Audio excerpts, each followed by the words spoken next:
welcome to another episode of Gift of Gab. I, of course, am your host, Gab. Happy to be with y'all today. Y'all, today I'm a little excited. I have a very special guest on. I want to say I was afraid, but kind of not so just because I'm so comfortable with her, but to ask her to be a guest on Gift of Gab. So y'all, I am happy to present just what I consider or who I consider a big sister in my life at this time. Just somebody who had just saw me, right? Saw me and saw that I had ability and opportunity and has just really poured into me to help me stretch on this journey that all of y'all know I am. So, without further ado, I am introducing my friend, Miss Kim C. Welcome Hello. Thank you, Gabby. I appreciate you. I'm so excited to be with you and chat with you this afternoon. I'm excited. Yes, we are. Listen, I am super happy to have you. How you feeling? Feeling good. You know, anytime getting to connect with you is always a good time because we always got some good stuff to talk about. Because listen, Gab is what I do. Gab is what I do. I always say my mama didn't fail me when she named me Gabrielle and knew that I knew the name. She knew. Very intuitive of her to know. Very. So y'all, I asked Kim to come on to talk about a very special topic that I think is near and dear to a lot of us, right? Today's episode is called How to Know When to Let Go. We live in a culture that, not just recently, but for a long time has always talked about loyalty. And, for me, I think in a lot of cases, that's just smoke and mirrors, right? So we get stuck to a thing that no longer serves us, that no longer helps us on our journey to stretch, to grow, to be the best person that we can be.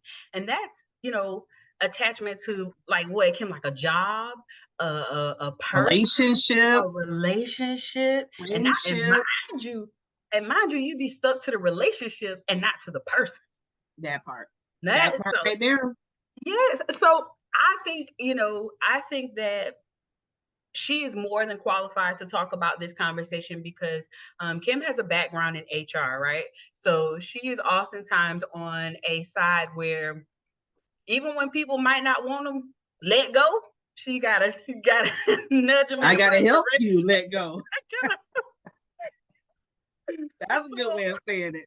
So I think who better than you to talk about this subject? But the friendly HR lady. That's what I call myself. The friendly HR lady. That is bringing some insight. Right.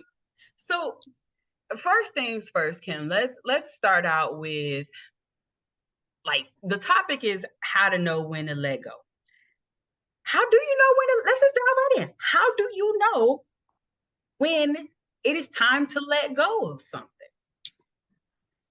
Gabby, it's I love that you're bringing this topic to the audience because it's like this taboo. Like we all know it's out there, but we don't really want to talk about it. Right.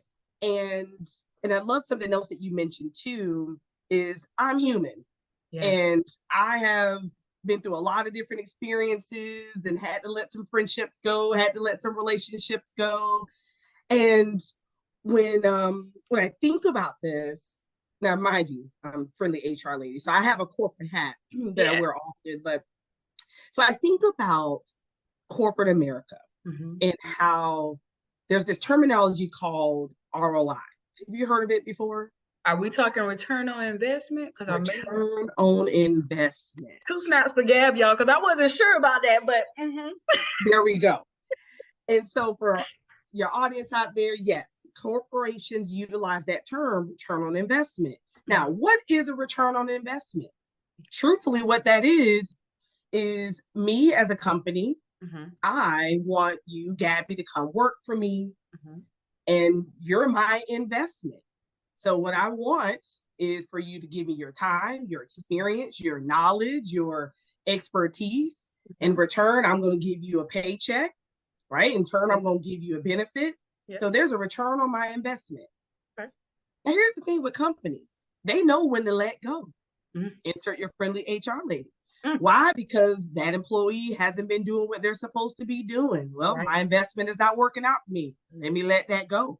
My employee or this vendor is not doing what they're supposed to do. Let's sever that contract and let that go. So companies have been using this for years of, I haven't gotten a return on my investment. I need to let go. Back to your topic.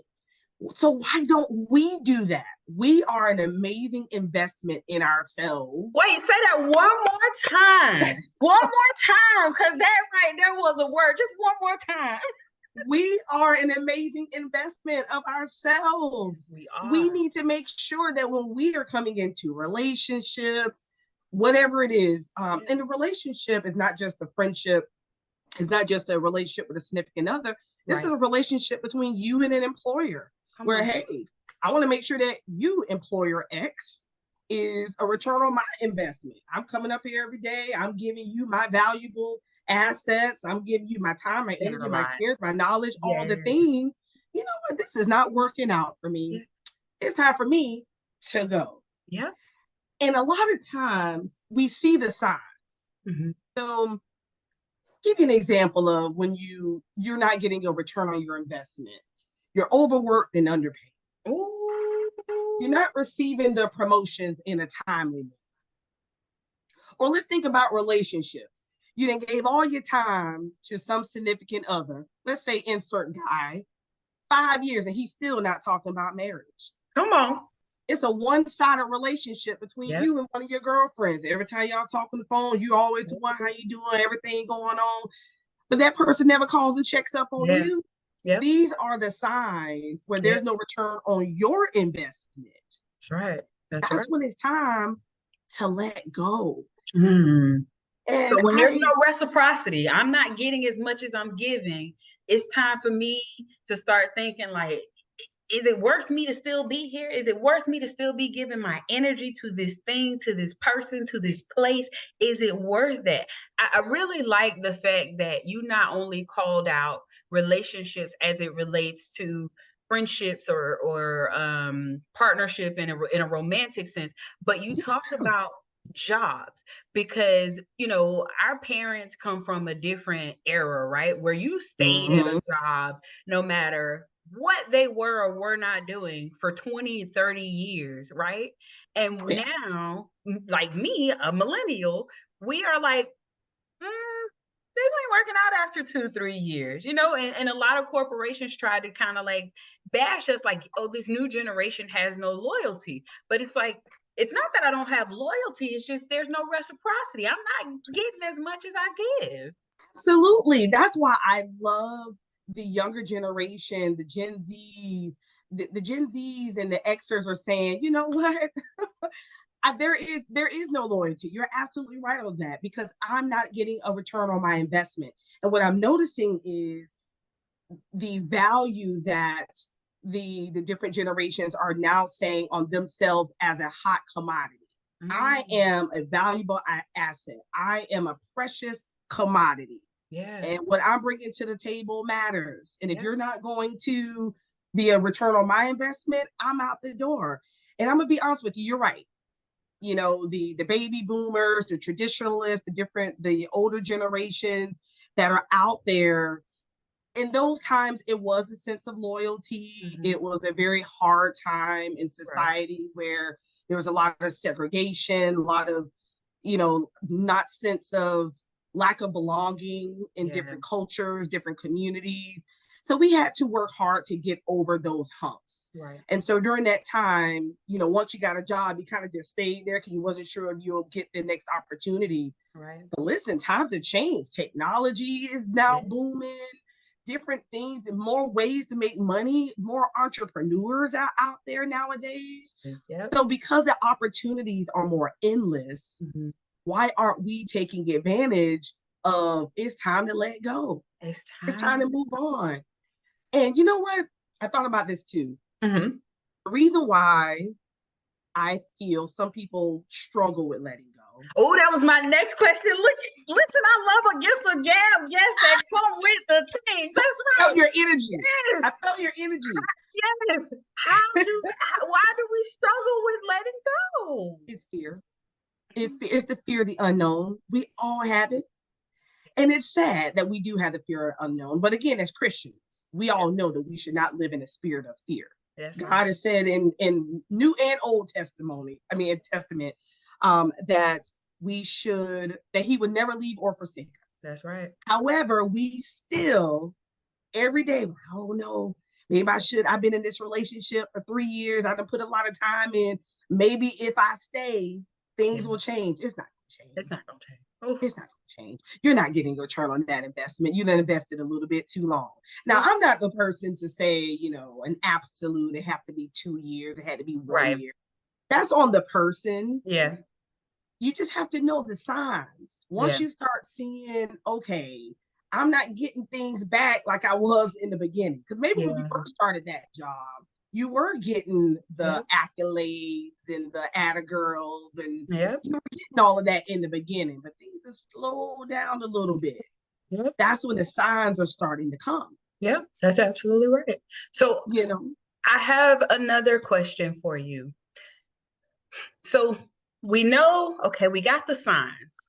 It's probably time to start thinking about letting this go. Then the fear arises. And a big part of that is, what do I look like without this thing, without this person, Mm-hmm. without this job, without these things? If I'm thinking about letting it go, because I've been in those places, right? I've been in those places where I'm like, I'm not sure if it's time to let me go or let this go. I'm not sure. When you get to that point, when you get there and you're dealing with that fear, what are some of the ways that you would suggest we kind of take that fear head on, right? Because people tell us, like, look fear in the eye, and then we do have the Bible verses that encourage us. But Right. if we're being honest and we're being human about this, like, Right. that's great, that sounds good, that feels good, and we can quote the scriptures. But when we are standing there in angst and trying to work through that fear, what are some of the ways that you suggest that we, like, just take that head on? Gabby, that's a hard question, because in order to get over the fear, you first have to move through it. So if you stand there and just look at the fear and like, oh, I don't want to go over there, then we never grow. And we've all heard that before too. You're not going to grow if you're standing still. That's right. And so you got to push through it. So you've got to almost like taking fear by the horns and saying, you know what? I don't care. I'm going to move through. Yeah. I'm going to grow throughout this adversity. I'm going to make sure my triumph, I know my worth, my value, the next step is over there. Yeah. So I may have to go through a storm, a river, climb a mountain, whatever it is to get there. And I will tell you this, once you recognize that I am living in the spirit of fear, you will start to notice or recognize the breakthrough. The journey all of a sudden becomes a little bit more easier and clear. Yeah.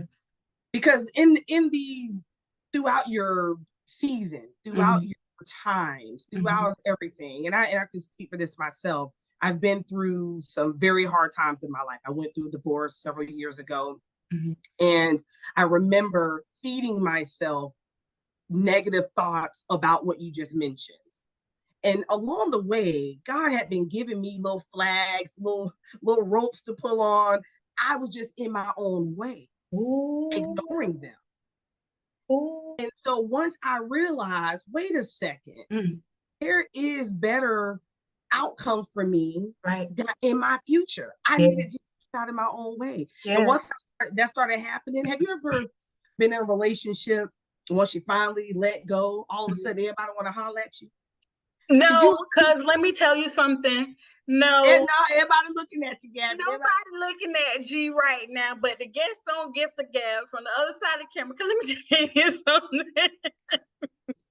Well, for some of your listeners out there, they're gonna be like, "Girl, I know what you're talking about." But you're absolutely right. And what I hear you saying is, you have to do the hard thing. And that doesn't look the same for everybody, but you have to do the hard thing.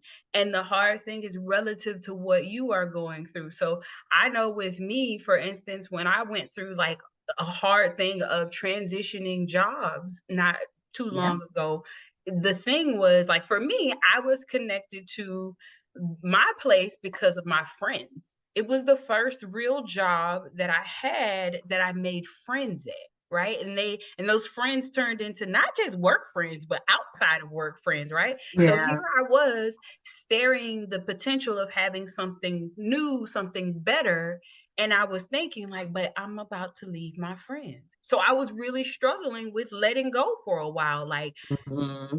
but then I had to go and go, but what are you holding on to? And what What is the outweighs fear? Yes. the fear? What's the fear you're holding on to? Because if y'all Mhm. friends here, y'all gonna be friends outside of here. If they're true friends. If they're true friends, and they are. And Shout out to again, them. 'Cause and I if love them. not, you got to know to let them go. Gotta let them go. You gotta let them go. So Mhm. okay, so we figured out that you got the signs of when it's time to let go. You're thinking about it. You recognize that there's some fear there. So how do we actually let go? What does that look like? You just got to do it. I don't know. It's like I said, for me, it was, we have to look at it as an action word, like an actionable phrase, Okay. letting go, like physically doing it. Right. So insert the new job, actually saying, I need to start applying and looking elsewhere. Taking Yes. the leap of faith to say, Yes. I'm going into entrepreneurship. I'm going to do this. I'm going to let go, let God handle all of that for me. I'm going to be okay. Yeah. Knowing that your things are going to get better Yeah.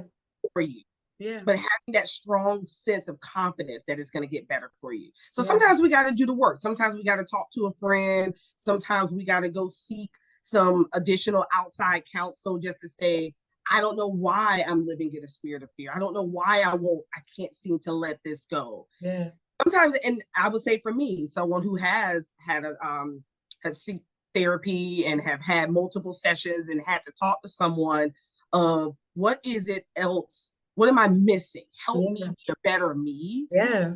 will help in these type of situations. So I think everyone, to you brought this up, everyone's situation is a little bit different. So Yeah. when you say, what is the next steps, how do we do that, it's more of intuitively looking at yourself to say, I'm ready. Yeah. I see the signs. I know things will get better.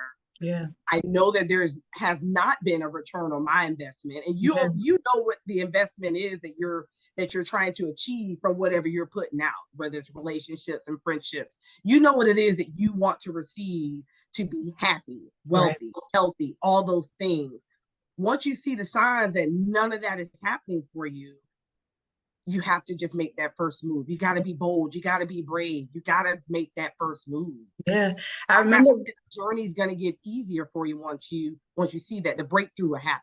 Yeah. I remember one time my therapist, first of all, let me say on Gift of Gab, we advocate strongly for therapy, right? Yes. Because your friends are not your therapist. Okay. Your local HR lady is not your therapist. Say that again one more Your time. local HR lady is not your therapist. Your big sisters are not your therapist, right? Therapists get paid to help mind the business that pays them, and your business is the business that pays them. So therapy is there to advocate for you, help you advocate for you, and just like you said, to go and say, listen, I recognize these things, but I'm not sure where or why I'm stuck. Help me sort through the pieces, right? They are trained to do that. Yeah, And I think, absolutely. I gather a big part of what you are saying as well is it's about surrender. It's Mm. really about, and that's something in this season of my life, I've struggled with surrender a lot, right? And surrender looks different for everybody. But my therapist asked me, she said, what does surrender, like, what does it look like to you? And I said, like, it's really just saying, okay, the thought that I had, the plan that I had, not working the way I wanted it to work, right? Whether that be Right. with a person, a job, whatever. It's not working the way that I wanted it to work. So I'm not getting the results that I wanted. So the surrender is saying, okay, let me leave some space, some room. Let me take my hands off of it for God to work it out so that it works out for my best. It might not work out the way that I wanted it to, but it'll work out for my best. And that's a part of letting go, right? It's letting go of the control that we think we Yes. have. Yes. Surrendering that control is a big part of letting it You are go. spot on. What You are spot on. I am controlling G. Okay. Mm-hmm, My mm-hmm. therapist will tell you Gabby likes to control things. I will often say, God, you can sit this one out. I don't need your powers over here. I got this. And God be looking at me like, again, girl, again, Again. And like I again. said, we get in our own way. That's all you're doing in that particular Yes. moment. Standing right You in my put way. yourself mm-hmm. Standing right My in job. my way. So have you ever faced a time, or if you want to share with us a time where you were in some type of situation and you had to recognize that it might be time to let go, and kind of how you navigated those waters for your own personal situation?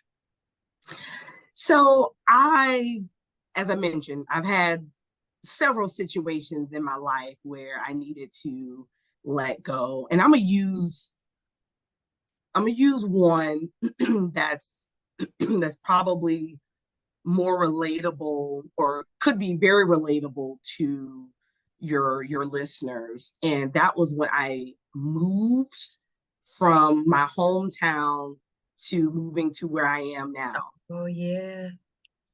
And again, it's insert change.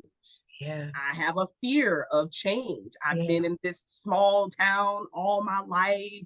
All of my friends are here. Yeah. I love it here. My family is here. However, going back to my ROI, Yeah. I Ooh, got mhm, to a point mhm. where my career had became stagnant. Yeah. The relationship that I was in had became stagnant. Mhm, I wasn't getting that return. mhm. I am precious commodity. And I had to really sit down and think about, Kimberly, what is it that you want to do? What are your goals? What are your dreams?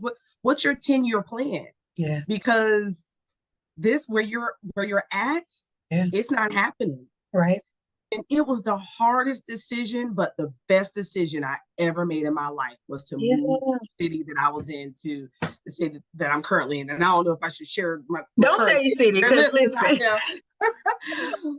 However, it was, I know there's someone that's going to be listening to this podcast. Yeah. It's probably in a similar conundrum Yeah. where, I'm in whatever excerpt town and I know I want to grow in my career. I'm ready to move and make this new change. I'm ready to find a new love in my life, whatever it is. But you're afraid, you're holding on to the family, the friends, all the memories of that area. But again, you are a precious commodity. Yeah. You know what the return on investment that you're looking for. And if it's not happening current state, Yeah. it's time to go. Yeah. Now, in the event, there's other barriers in the way. I know finances, not everybody, certain things, but at least you can set the goal of Yeah. saying, you know what, I now realize this is what I need to do. And I'm going to set myself maybe I don't know, a 1-year plan to say Yeah. whatever it is to make sure that I move forward with this. Yeah. But that's something that happened to me. And I'm hoping that I'm saying that someone will jump out there and do the same, Yeah. that knowing that your journey is going to become more clear. The breakthrough is going to happen for you once you let go of that. Y'all, Kim came and dropped some gems on us.